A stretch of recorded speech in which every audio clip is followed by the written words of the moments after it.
मैं तुम्हें अपनी कहानी सुना रही हूँ। गांव की धूल, सरसों के फूलों की खुशबू और हमारे कच्चे आंगन की वो नीम की छा, सब मेरे मन में आज भी वैसे ही बसे हैं जैसे बचपन में थे। मेरा नाम गौरी है और मेरे भाई का नाम मोहन। लोग कहते थे हम दोनों एक दूसरे की परछाई हैं, पर इस परछाई में कई बार ऐसी रेखाएं खिंची जिन्हें गांव ने अपने तरीके से पढ़ लिया। जब पिता गुजर गए थे तब मैं 13 की और मोहन 17 का था। माँ भी 1 साल में बुझ गईं। तब से घर, खेत, बैल, कुआं सब मोहन का हो गया और मैं बस उसकी जिम्मेदारी बन गई। गांव वाले कहते थे भाई है तो पिता भी है, पर पिता कभी आंसुओं का वजन नहीं समझता, भाई समझ जाता है।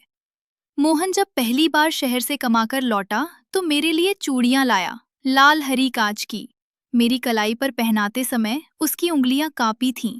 उस दिन चौपाल पर बैठे मर्दों की आंखों में अजीब चमक थी और औरतों के कानों में फुसफुसाहटें। मुझे तब नहीं पता था कि फुसफुसाहटें भी सांप की तरह जहर छोड़ जाती हैं। मोहन रात को देर से लौटता, पर मैं दरवाजा खुला रखती। लोग कहते, इतना इंतजार? मैं हंसकर कहती, भाई है, डर लगता है। सच तो ये था कि डर सिर्फ सांप बिच्छू का नहीं होता, लोगों की नजरों का भी होता है। एक रात गांव के बाहर वाली बगिया में आग लगी। हम दोनों ही बाल्टियां लेकर भागे। धुआं आंखों में भरा तो मोहन ने मुझे अपने सीने से लगा लिया।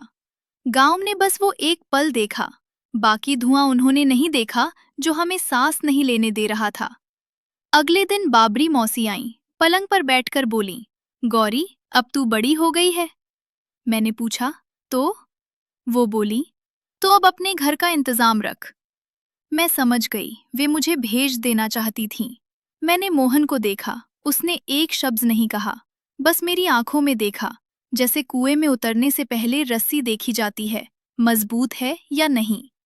उसी रात उसने मेरे लिए नए कपड़े लाकर रख दिए और बोला, 2 दिन में मामा के यहाँ छोड़ दूंगा। मुझे लगा शहर का टिकट कट चुका है, पर दिल का नहीं। मैं रोई नहीं। अगले दिन हमने साथ खेत में काम किया। उसने हल चलाया, मैंने पानी दिया। दोपहर को आंधी आई, हम दोनों पेड़ के नीचे बैठ गए। हवा में मिट्टी थी, आंखों में आंसू। गांव की तरफ से ढोलक की आवाज आई, किसी की सगाई थी। मेरे मन में अजीब कांटा चुभा और मैंने पूछा, तुम कब? वो मुस्कुराया, जब तू कहे। ये सुनकर मैं कांप गई। गांव ने अगर सुना होता तो आग लग जाती, पर वो आग मेरी आंखों में थी, गांव के कानों में नहीं। मैं बोली, मत मजाक करो। उसने कहा, मजाक तो दुनिया करती है, मैं नहीं। फिर उसने अपने पसीने से भीगी कमीज मेरी हथेली में रख दी। धो दे, आज देर हो जाएगी। बस यही, इतना सा। पर गांव को अगर ये दिखता तो कहानी बन जाती। उसी शाम चौपाल से आवाज आई, मोहन को बुलाओ। उसने मुझे देखा, डर मत, और चला गया। मैं घर में अकेली बैठी दिया जलाती रही। रात बढ़ती गई, कुत्ते भौंकते रहे। आधी रात को वो लौटा, लहूलुहान। मेरे पैरों तले जमीन खिसक गई। उसने बस इतना कहा, गौरी, कहा था मत डर। फिर बेहोश हो गया। मैं रोई नहीं, मैंने खून धोया, पट्टी बांधी, उंगलियां कांपी, पर मन नहीं। सुबह हुई तो पता चला कि बगिया की आग किसी ने जानबूझकर लगाई थी और मोहन ने उस आदमी को पकड़ लिया था। वही आदमी जो महीनों से गांव में नए नए किस्से उड़ाता फिरता था, मेरे और मोहन के। उस आदमी ने चाकू मारा था। गांव 2 हिस्सों में बंट गया, कुछ हमारे साथ, कुछ हमारे खिलाफ। सरपंच आए, बोले, मोहन, गांव में शांति चाहिए। उसने कहा, सच भी चाहिए, पर सच भारी होता है, शांति हल्की। तीसरे दिन पुलिस आई, आदमी पकड़ा गया। उसने कबूला कि उसे किसी ने पैसे दिए थे अफवाह उड़ाने के लिए, आग लगाने के लिए। किसने? पुलिस ने पूछा। उसने आप बीती सुनाई, किसी बड़े आदमी ने, चेहरा नहीं देखा। वही रात गांव में किसी ने हमारे कुएं में जहर डाल दिया। हम सुबह उठे तो बैल मर चुके थे। मेरी हिम्मत टूट गई। मोहन ने गांव भर में चिल्लाकर कहा, ये जहर मुझे नहीं मार सकता। और वही दिन था जब मैंने उसके कंधे पर सिर रखकर रो दिया। लोगों ने फिर देखा, फिर बातें बनी। बाबरी मौसी बोली, देखा, मैंने कहा था। मुझे लगा मेरा गांव मुझसे छिन रहा है। उसी सप्ताह शहर से एक आदमी आया। कागज, नक्शे, बातें। कहने लगा, ये जमीन सरकारी है, कागज जाली हैं। मोहन भड़का, मेरे पिता की जमीन। वो आदमी हंसा, तुम्हारे पिता ने तो शहर में सब बेच दिया था। ये सुनते ही मैं सन्न रह गई। मोहन ने रात भर कागज उलट पुलट किए। मुझे लगा वो टूट जाएगा। उसने मुझे देखा। गौरी, अगर ये भी चला गया तो? मैंने कहा, हम चल जाएंगे। उसने मेरी तरफ ऐसे देखा जैसे पहली बार देख रहा हो।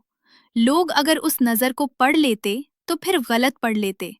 2 दिन बाद वही आदमी फिर आया, इस बार मुस्कुराता हुआ। समझौता कर लो, पैसे ले लो। मोहन ने उसे बाहर निकाल दिया। रात को घर के बाहर किसी ने लाठी से दरवाजा पीटा। मोहन ने मुझे भीतर बंद किया और बाहर निकला। गोलियां चलीं। मैंने पहली बार गोली की आवाज सुनी। दिल जैसे कानों से निकलने लगा। कुछ देर बाद सन्नाटा छा गया। मैंने दरवाजा खोला। मोहन जमीन पर था। पास में 2 आदमी पड़े थे, हिल नहीं रहे थे। मैंने चीखना चाहा पर गला नहीं निकला। पुलिस आई। मामला बड़ा था। 2 लाशें, एक जिंदा। मोहन। उसे पकड़ लिया गया। गांव फिर 2 हिस्सों में। किसी ने कहा आत्मरक्षा, किसी ने हत्यारोप। मुझे देखकर सब चुप हो जाते। मुझे लगा मैं भी कोई जुर्म हूं। थाने में मैंने उसकी आंखों में देखा, डर मत। वही 2 शब्द, वही रस्सी, वही कुआं। महीने भर की पूछताछ के बाद सच निकला। वो बड़े आदमी की साजिश थी, जमीन हथियाने के लिए। आग, अफवाह, जहर सब उसी ने कराया था। दोनों आदमी उसके थे। मोहन ने आत्मरक्षा में गोली चलाई थी। रिहाई मिली। गांव में ढोल बजे, पर मेरे भीतर कुछ टूट चुका था। मैं जानती थी, ये गांव हमें कभी चैन से रहने नहीं देगा। उसी रात मैंने पोटली बांधी। चलो। मोहन ने कहा, कहाँ? मैंने कहा, जहां लोग हमारे नाम काटकर अपनी कहानी नहीं लिखेंगे। हम सुबह तड़के निकले। बस अड्डे पर एक औरत ने मुझे देखा। बहन, 10 डर मत। ये शब्द आज तक कोई और नहीं बोला था मुझे उस तरह। शहर में हमने छोटी सी झोपड़ी ली। मोहन ने काम किया, मैंने सिलाई। हम दोनों चुप चुप से जीने लगे।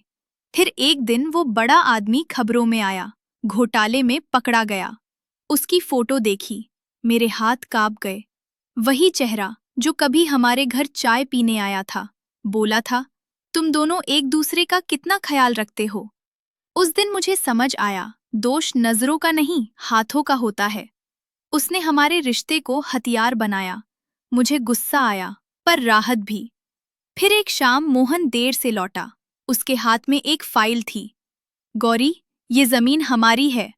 कोर्ट ने वो जमीन हमें लौटा दी थी। मैं हंसी। अब? उसने कहा, अब तू कहे। वही वाक्य, पर अब उसके अर्थ बदल चुके थे। मैं बोली, हम लौटेंगे नहीं। उसने मुस्कुराकर सिर झुका दिया। उसी रात मैंने पहली बार उससे वो राज कहा जो मैंने बरसों दबाया था। मोहन, गांव मुझे तुम्हारे नाम से नहीं, तुम्हारी ढाल से याद करता है। वो चुप रहा। मैंने कहा, यदि तुम न होते तो मैं नहीं होती। वो बोला, यदि तू न होती तो मैं भी नहीं होता। बस यही हमारा सच था। महीनों बाद गांव से खबर आई, बाबरी मौसी बीमार। हम गए। गांव वही था, पर हमारे लिए बदल चुका था। मौसी ने मेरा हाथ पकड़ा। माफ करना। मुझे लगा ये गांव पहली बार मुझसे सच बोल रहा है। मौसी बोली, हमने तुम्हें गलत पढ़ा। मैंने कहा, हम भी। उनका गला भर आया। उसी दिन सरपंच ने सबके सामने कहा, गलतफहमी हमारी थी। मैं देख रही थी, लोगों के चेहरों पर पश्चाताप था। पर मुझे पश्चाताप नहीं चाहिए था, मुझे शांति चाहिए थी। हम लौट आए। शहर की धूल अब मुझे सरसों की खुशबू लगती थी। 1 साल बाद मैंने सिलाई की दुकान खोली। मोहन ने एक छोटा सा ठेला, सब्जी का। लोग हमें जानते नहीं थे, इसी में हमें चैन था। फिर अचानक एक रात मेरे फोन पर खबर आई, वही बड़ा आदमी जेल में मरा, किसी बीमारी से। मैंने फोन रख दिया। मोहन ने पूछा, कौन? मैंने कहा, जहर। वो हंसा, अब नहीं। उस रात मैंने पहली बार चैन से नींद ली और आज वर्षों बाद जब तुम ये कहानी सुन रहे हो, तुम्हें लगा होगा कि भाई के मन में कुछ था, मेरी आवाज में कुछ था। पर सच ये है कि हमारा रिश्ता हथियार बना, इरादा नहीं। जो अजीब लगा वो अनजानी जमीन का कंपन था, दिल का नहीं। गांव ने जो देखा वो धुआं था, आग नहीं। आग तो किसी और ने लगाई थी। अब अगर तुम पूछो मैं किसकी हूं, तो मैं कहूंगी मैं उस भाई की बहन हूं जिसने मुझे पिता दिया, घर दिया और सबसे बड़ा सच दिया कि दुनिया की आंखें अंधी हो सकती हैं, पर भाई का दिल नहीं। और अगर तुम पूछो मोहन कौन है, तो मैं कहूंगी वो मेरा भाई है, सिर्फ मेरा भाई। और यही इस कहानी का सबसे चौंकाने वाला सच है। तो दोस्तों, ये थी मेरी छोटी सी कहानी। आपको कैसी लगी? उम्मीद करती हूँ कि जरूर पसंद आई होगी। कहानी में अंत तक बने रहने के लिए आप सभी का धन्यवाद। जल्द मिलती हूँ किसी और कहानी के साथ। लेकिन हाँ, चैनल पर अगर पहली बार आए हो तो प्लीज चैनल को सब्सक्राइब अवश्य करें। मेरे इस चैनल पर आपको इसी तरह की कहानियाँ मिलती रहेगी। फिर मिलेंगे, तब तक के लिए नमस्कार।